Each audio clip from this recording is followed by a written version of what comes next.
దండకారణ్యంలో ఆదివాసులపై జరుగుతున్న మారణ హోమాన్ని ఆపేయాలని, మావోయిస్టులతో చర్చలు జరిపి పర్యావరణ పరిరక్షణ చర్యలు చేపట్టాలని పొట్టి శ్రీరాములు నెల్లూరు జిల్లా పౌర హక్కుల సంఘం సభ్యుడు ఎల్లంకి వెంకటేశ్వరరావు డిమాండ్ చేశారు. ఈ నెల 17వ తేదీన ఛత్తీస్గఢ్ 14 మంది మావోయిస్టులు చనిపోయారన్నారు.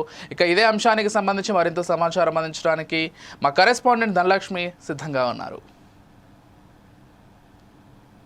మారణ హోమాన్ని ఆపివేయాలని, మావోయిస్టులతో చర్చలు జరపాలని, పర్యావరణ విధ్వంసాన్ని ఆపివేయాలని జరుగుతున్న ఆద్యా ప్రాంతంలోని జరిగిన ఎన్కౌంటర్ హత్యలో మొదటి 14 మంది చనిపోయారని, 16 మంది మృతదేహాలు గుర్తించామని, 27 మంది వరకు చనిపోయి ఉండవచ్చునని చెప్తున్నారు.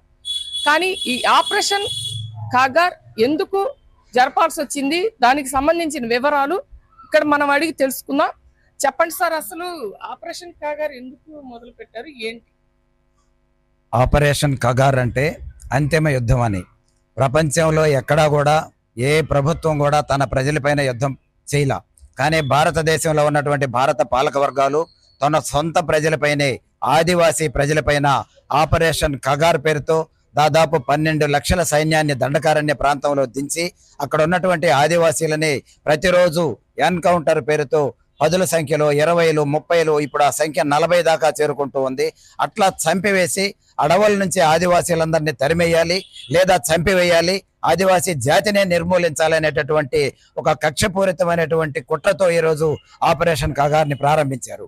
ఈ ఆపరేషన్ కగార్ యొక్క లక్ష్యం ఏమిటంటే, అటవీ ప్రాంతాలలో, ఆదివాసీ అటవీ ప్రాంతాలలో దాదాపు ఈ ప్రపంచాన్ని 2 సార్లు కొనగలిగినంత లక్షల కోట్ల డాలర్ల విలువ చేసేటటువంటి ఖనిజ సంపద ఉంది.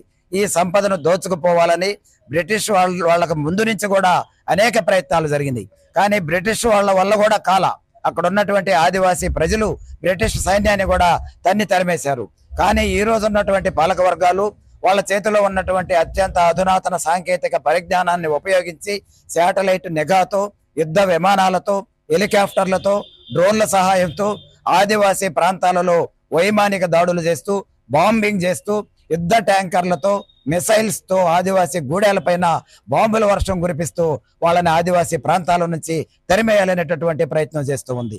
తరిమివేసి అక్కడ ఉన్నటువంటి మొత్తం ఖనిజాన్ని కూడా బహుళజాతి కార్పొరేట్ కంపెనీలకు కట్టబెట్టాలనేటటువంటిది ప్రభుత్వం యొక్క కుట్ర. కానీ ఈ రోజు ఆదివాసీ ప్రజలు, ఇది ఈ దేశ వారసత్వ సంపద. ఈ సంపద ఈ దేశ ప్రజల అవసరాలకు మాత్రమే వాడాలి. దీన్ని బహుళజాతి కంపెనీలు కొల్లగొట్టుకుపోవడాన్ని మేము వ్యతిరేకిస్తాం, అడ్డుకుంటామని అడ్డుకుంటున్నటువంటి వాళ్ళని చంపేటటువంటి కుట్రలో భాగమే ఆపరేషన్ కగార్. ఓకే సార్, మావోయిస్టులు చంపడానికి నెల్లూరు జిల్లా నుంచి ఈ ధనలక్ష్మి, కెమెరామెన్ నవీన్.